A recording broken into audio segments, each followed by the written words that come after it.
Hola museonautas, ¿listos para la siguiente aventura? Hoy continuaremos recorriendo la Basílica de Guadalupe y visitaremos el Museo del Tepeyac.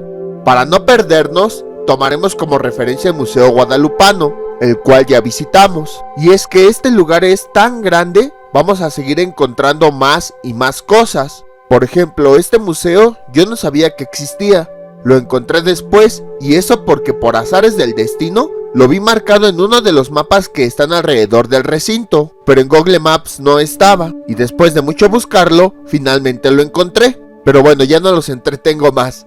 Aquí tenemos el Museo Guadalupano que visitamos anteriormente. Del lado derecho hay una pequeña explanada que tiene unos cuadrados marcados en el suelo. Vamos a visitar primero este lugar y después el museo. En el fondo se pueden ver algunos lugares que ya visitamos: la nueva basílica, el carrillón, el templo expiatorio a Cristo Rey. Incluso ahí se ve la cima del cerro del Tepeyac y la capilla del Cerrito. Y ahí están los vidrios que rodean al Museo Guadalupano. ¿Por qué venimos a este lugar? Porque en el Museo Guadalupano vimos que una forma en la que los indígenas expresaban su felicidad era a través del baile, y esa tradición sigue perdurando hasta el día de hoy. México es un país rico en tradiciones y costumbres, y en cada una de sus comunidades hay danzas diferentes, y cada uno de los pasos, así como las vestimentas, tiene un significado profundo. Obviamente tenemos que ponernos a investigar cada una de esas danzas. Entonces, cuando una peregrinación viene de alguna región, también traen a un grupo de danzantes que realizan la danza característica de esa región. Esa es su forma de agradecerle a la Virgen de Guadalupe. Entonces, en este espacio es donde se presentan los grupos de danzantes para que no les bloqueen el paso al resto de las personas que vienen de visita a este lugar. Los cuadros marcados sobre el suelo son los espacios establecidos para que cada grupo de danzantes ahí interprete su danza. De esa forma pueden bailar con total libertad y no van a estar chocando con otros grupos de danzantes. Antes, las danzas se realizaban enfrente de la Basílica de Guadalupe, pero para una mayor comodidad, los danzantes fueron asignados a este espacio. Ya vimos por qué. En el momento en el que visitamos este lugar, había varios grupos de danzantes realizando diversas ceremonias. En el fondo estamos viendo uno, la más conocida, la danza mexica.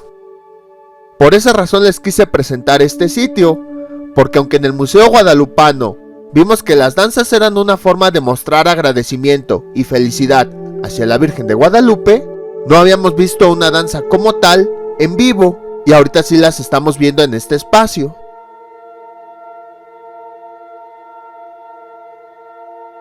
Si continuamos recorriendo esta explanada, vamos a encontrar una enorme imagen de la Virgen de Guadalupe.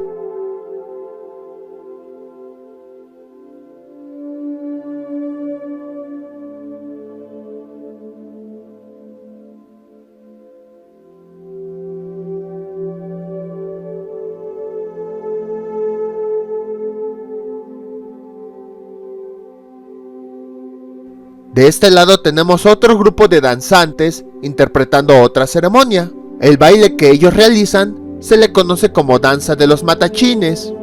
Esta se baila en la región norte del centro de México, en estados como Hidalgo. La danza se lleva a cabo durante las celebraciones religiosas, y su origen nace de las costumbres de los pueblos prehispánicos de danzar con sus dioses.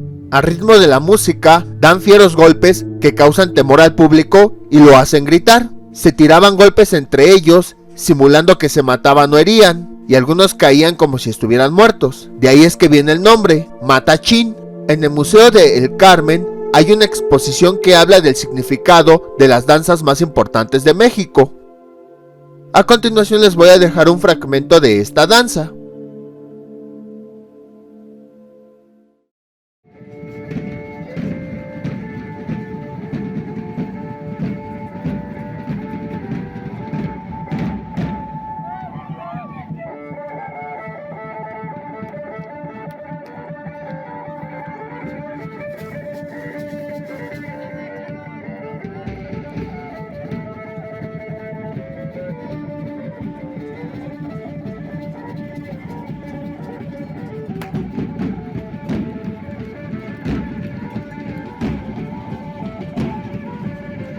¿Ven a ese danzante que está disfrazado de viejito entre los matachines?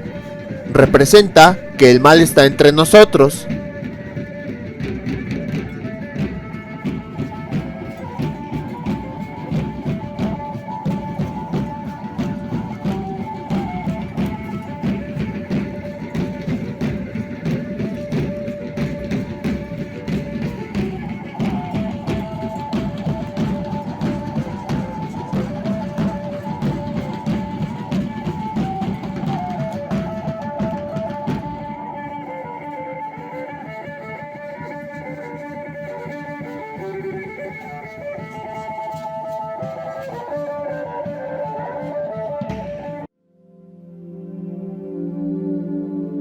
Bueno, vamos a continuar con nuestro recorrido.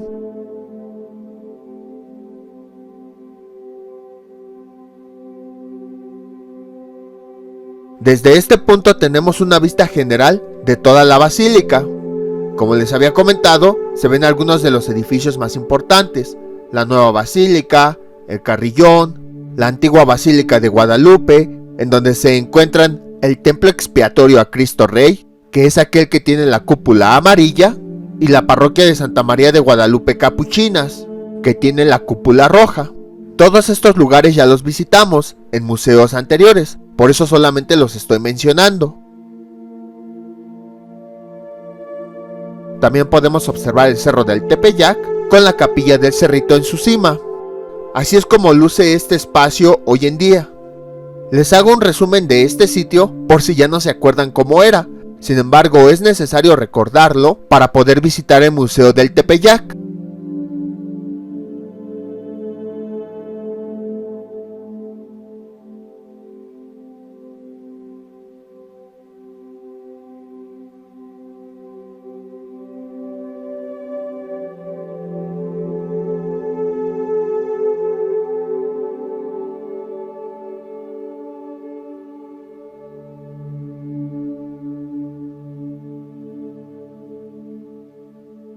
Una vez que hemos conocido esta explanada, vamos a visitar el museo.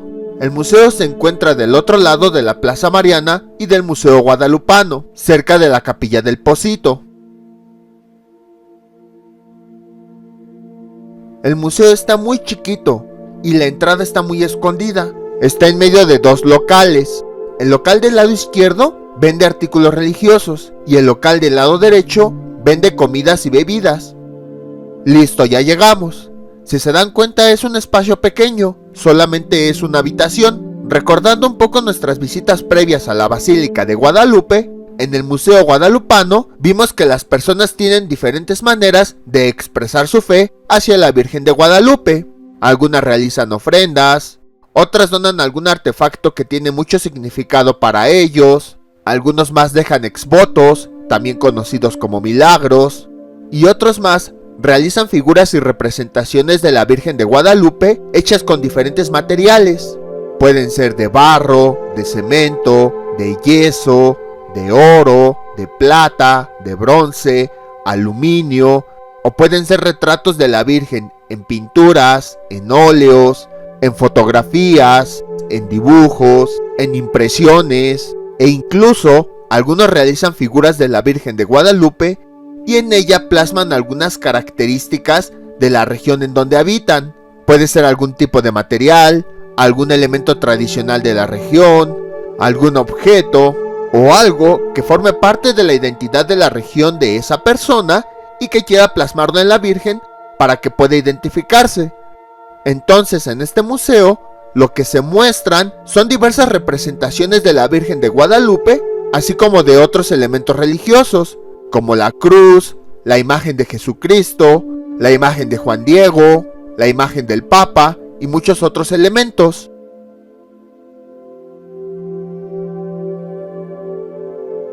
Enseguida veremos un retrato del ingeniero Manuel Calderón Leonardo Lemus. Más adelante veremos quién es. En el centro del museo tenemos una maqueta de la Basílica de Guadalupe. Ahorita la veremos.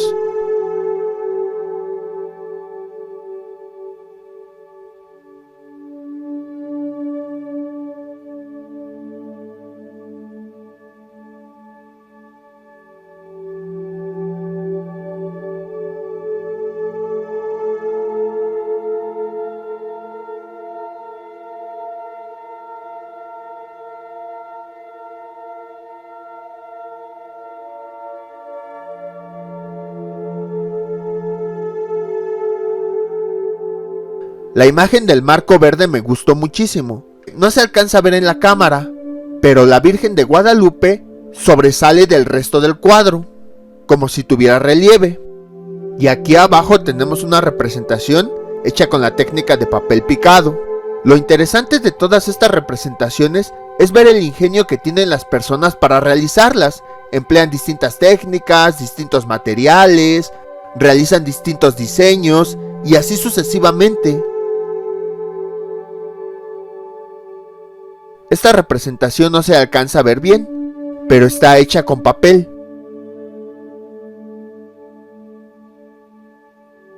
Vean estas representaciones hechas con metal. El arte popular es un tipo de arte especial en el que diversas regiones de México tratan de plasmar a través de las diversas expresiones artísticas, como la pintura o la escultura, algo característico de la región en las que fueron elaboradas. Por ejemplo, los alebrijes es un tipo de arte popular de la Ciudad de México, ya que tiene sus orígenes aquí, y en las figuras se tratan de plasmar algunos elementos de la identidad de la ciudad, como los ajolotes. Si se dan cuenta, en muchos alebrijes siempre se trata de incluir alguna característica del ajolote.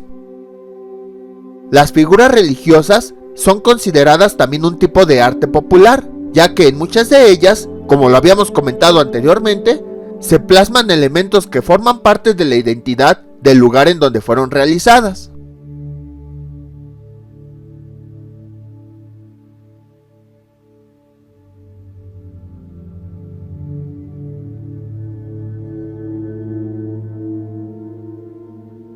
Vean estas figuras, están muy chiquitas. Imagínense cuánta paciencia tuvieron las personas para realizarlas. ¿Ustedes tendrían la misma paciencia?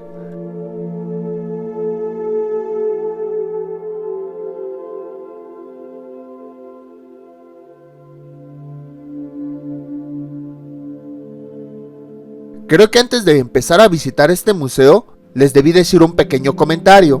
Cuando vean el video o visiten el museo, háganlo con el mayor respeto posible. Se los comento porque últimamente ha habido una tendencia en las redes sociales en la que las personas empiezan a criticar todos los temas religiosos, pero lo hacen de una forma que da la impresión de que se sienten superiores intelectualmente por el simple hecho de no creer. A veces hasta parece que este tipo de personas lo hace a propósito, porque nadie menciona a esas personas, se meten a publicaciones religiosas y empiezan a criticar y a ofender. Pero les digo, lo hacen de una forma que parece que quieren dar a entender que ellos son intelectuales y los que son creyentes son inferiores a ellos. Y a mí también ya me ha tocado eso.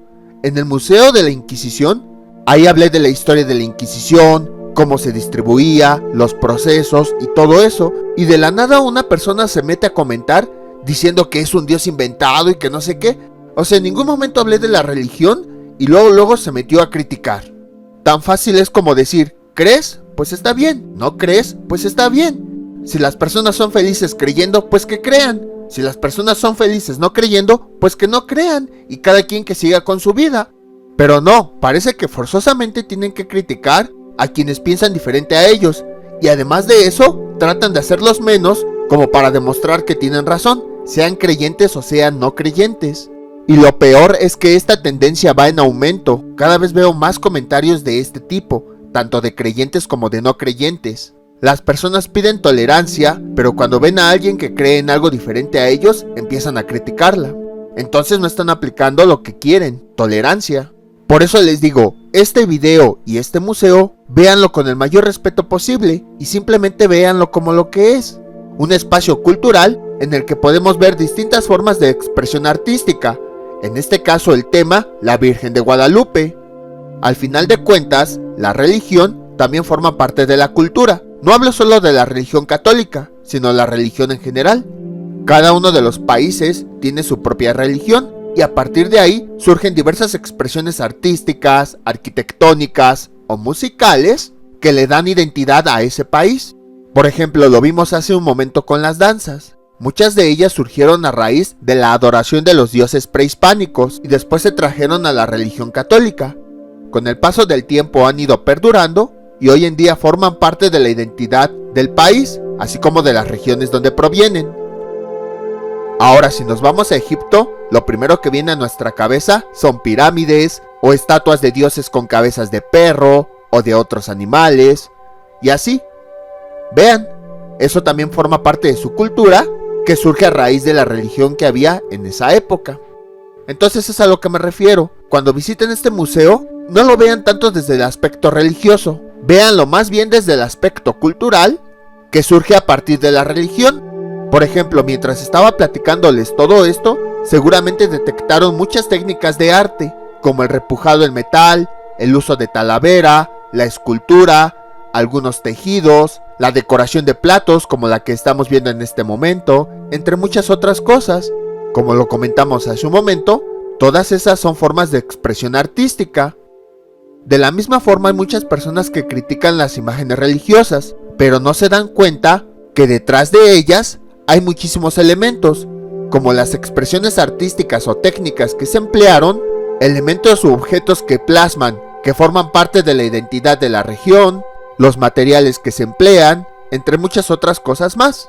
Entonces, muchas veces cuando critican las imágenes religiosas, están criticando una forma de expresión de la identidad de la región en la que fueron construidas. En muchas comunidades y regiones de México, su economía se basa en la construcción, diseño y venta de estas figuras. Entonces, cuando critican las imágenes religiosas, no se están dando cuenta que también están criticando la forma de existir de estas personas. Tristemente, a veces cuando tratas de explicar esto, esas personas que critican se ponen a la defensiva y empiezan a criticar más. Existe un libro muy bueno que se llama ¿En qué creen los que no creen? Está escrito por el arzobispo Carlo María Martini y el ateo Umberto Eco. El libro es una plática que tuvieron estos dos personajes en torno a temas de religión y de ciencia. Es muy interesante porque hoy en día, tanto creyentes como no creyentes tratan de obligar a otro a que tenga los mismos pensamientos en cuanto a la religión, y si no los tiene, lo empiezan a criticar. En cambio, en este libro, tanto el arzobispo como Umberto Eco no tratan de obligar al otro a que tenga los ideales que cada uno tiene, sino que la plática, que se realiza con el mayor respeto posible, consiste en ver cómo piensa cada una de las posturas, el creyente y el ateo, acerca de distintos temas, más que nada porque les da curiosidad ver lo que piensa el otro con un tema en específico. Por ejemplo, el creyente, él conoce la historia de la creación, que todo fue creado en 6 días, y Dios descansó en el séptimo, y que del barro surgió el primer hombre llamado Adán, y la primera mujer llamada Eva, y todo eso. Entonces el arzobispo, en vez de obligar a Umberto Eco a que crea en la teoría de la creación, le da curiosidad saber qué es lo que piensa él acerca de la creación del universo, y ya Umberto Eco se lo platica. Y de forma inversa, Umberto Eco, que es un no creyente, le platica algunos temas de ciencia al arzobispo, pero en vez de obligarlo a creer en ellos, quiere conocer, por curiosidad, qué es lo que piensa el arzobispo acerca de esos temas, y este ya le da la respuesta. Entonces todo el diálogo consiste en, más que obligar al otro a que tenga su misma postura, simplemente es saciar la curiosidad de lo que piensa el otro, y al final, el creyente sigue siendo creyente, el no creyente sigue siendo no creyente.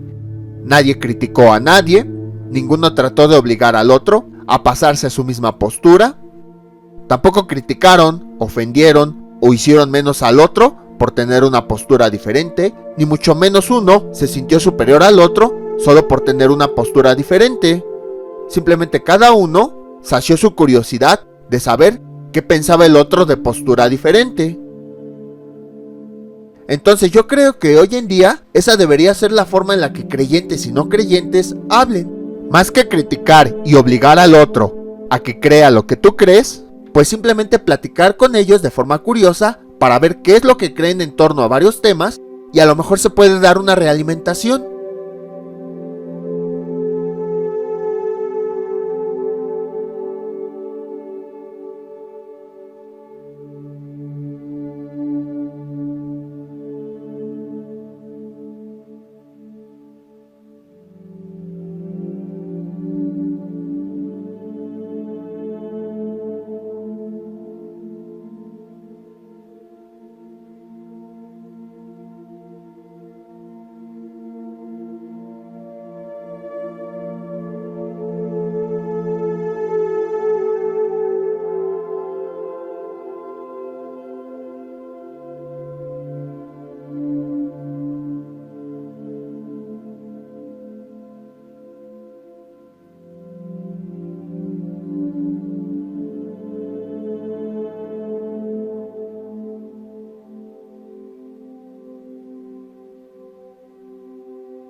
Esta imagen también me gustó mucho, porque vean, lo hicieron a partir de puros hilos.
Este museo fue realizado por la arquitecta Celia Facio, y aquí está una placa que conmemora la elaboración de este proyecto.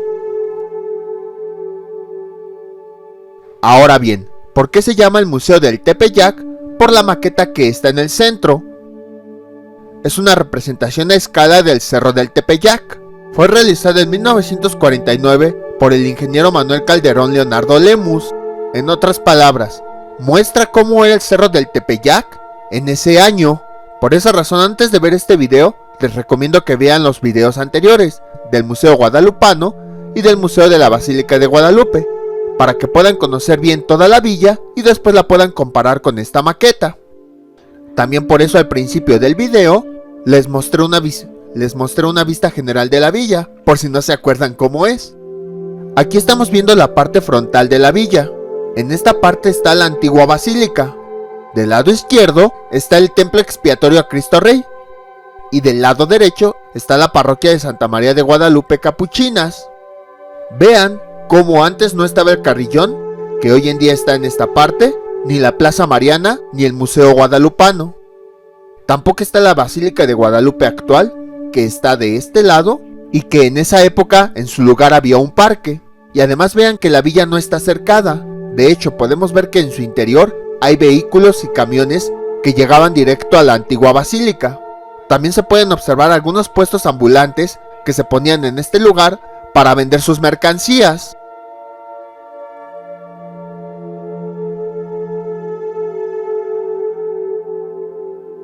Y escondida entre esos edificios se encuentra la antigua parroquia de indios.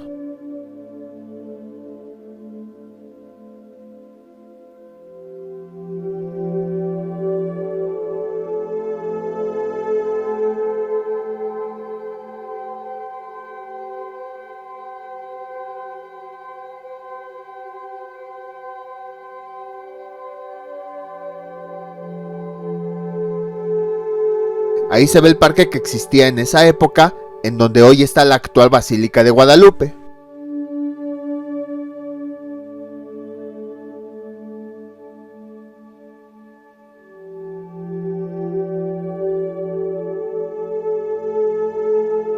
Podemos observar que alrededor del templo había varias avenidas por donde transitaban los carros. Y también podemos observar que alrededor de los templos, así como en las laderas del cerro, había casas en donde habitaban personas. Como hemos visto, hoy en día ya no existen casas adentro, ni vehículos, ni avenidas.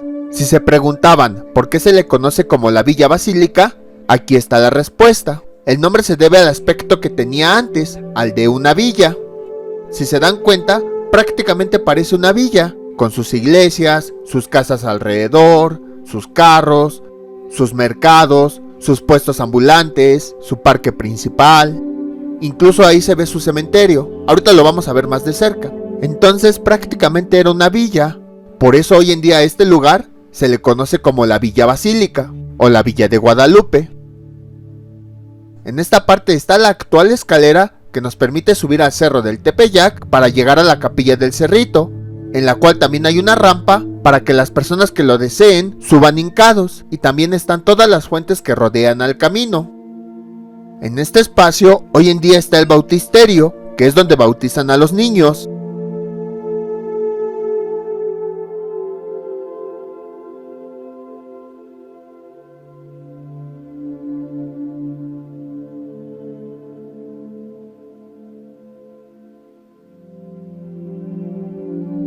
Ahí se ve el cerro del Tepeyac y la capilla del Cerrito.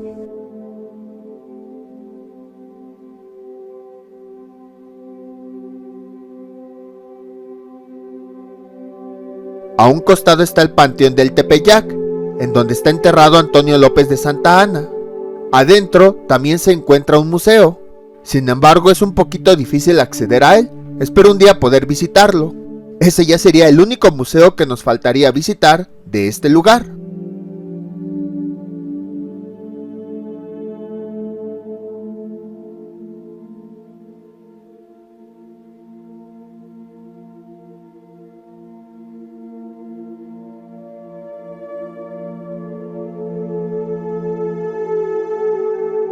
Ahí tenemos una mejor vista del panteón. En esta maqueta, Manuel Calderón fue tan detallista que plasmó cada una de las tumbas de ese cementerio.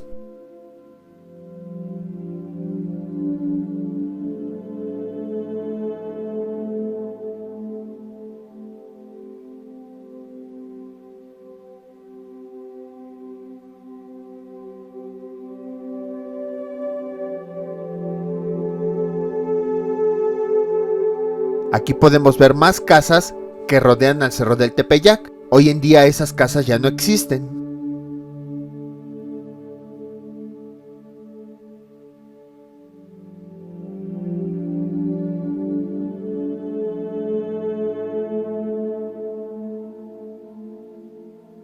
Aquí podemos ver la capilla del Pocito. Ya hemos visto los templos principales. Podemos observar que a diferencia de hoy, que todos conviven en el mismo espacio, antes estaban separados por calles, casas y avenidas. Y en la maqueta no se ve, pero más para acá estaba una estación de ferrocarriles. Fue construida ahí porque desde esa época la basílica ya era un destino al cual llegaba mucha gente. Sin embargo, a diferencia de hoy, no existían muchos medios de transporte que los acercaran a este destino, por lo que era muy complicado llegar. Entonces, al darse cuenta de esa situación, se decidió instalar aquí la estación de ferrocarriles. De esa forma, muchos peregrinos, incluidos los que venían de otros estados del país, pudieron llegar de una forma más fácil a este recinto. Hoy en día, ese edificio aún existe, aunque ya no funciona como estación de ferrocarril. Ahí se encuentra el Museo de los Ferrocarrileros.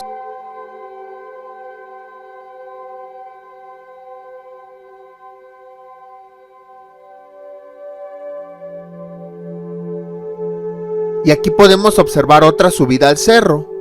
Hoy en día, en ese espacio se encuentra la escultura La Ofrenda, así como un pequeño cuerpo de agua. En esa época todavía no estaba. En cambio, la escultura del barco, ahí sí se puede ver, ya estaba en esa época. Recuerden que todos estos lugares que mencionamos ya los visitamos previamente. Si tienen dudas de alguno me avisan y ya les paso el video correspondiente. Gracias a esta maqueta podemos conocer cómo lucía la Basílica de Guadalupe a finales de los años 40 y compararla con el aspecto que tiene hoy para ver cómo ha cambiado. Y con esto concluimos la visita de este museo. Esperamos que les haya gustado. Afuera existe un pasaje comercial que fue construido en 1984. En las columnas existen imágenes de presidentes y personajes históricos que tienen datos curiosos de su relación con la Virgen de Guadalupe. Por ejemplo, uno de ellos es Agustín de Iturbide, que le entregó a la Virgen el bastón de mando de la Orden Imperial de Guadalupe. También habla de la peregrinación oficial que realizó el presidente Ignacio Comonfort, o el día que el presidente Adolfo Ruiz Cortines entregó una corona a la Virgen. Sin embargo, debido a la gran cantidad de gente que hay, muchas de estas imágenes pasan desapercibidas y algunas de ellas ya es difícil grabarlas debido a que enfrente hay mesas en donde las personas están comiendo y pues tapan la vista, y también sería incómodo ir a grabar mientras están degustando sus alimentos. Entonces, esto sería todo por el día de hoy. Esperamos que les haya gustado. Los horarios son de lunes a sábado de 10 a 17 horas y los domingos de 9 a 19 horas. Para llegar, basta con que se bajen en la estación La Villa Basílica de la línea 6 del metro. Caminan por la calzada de Guadalupe y habrán llegado a la villa. Para llegar al museo, basta con que caminen hacia la derecha en dirección a la Capilla del Pocito y ahí encontrarán el lugar. Muy pocos lo saben, pero la calzada de Guadalupe tiene sus orígenes en la avenida Paseo de Reforma. En otras palabras, si recorren todo Reforma, más adelante se convierte en la avenida Guadalupe, que los deja enfrente de la Basílica de Guadalupe. En conclusión, Reforma termina enfrente de la Villa de Guadalupe. Esperamos que les haya gustado esta visita. No olviden suscribirse, dejar sus comentarios y nos vemos para el próximo video. Hasta luego.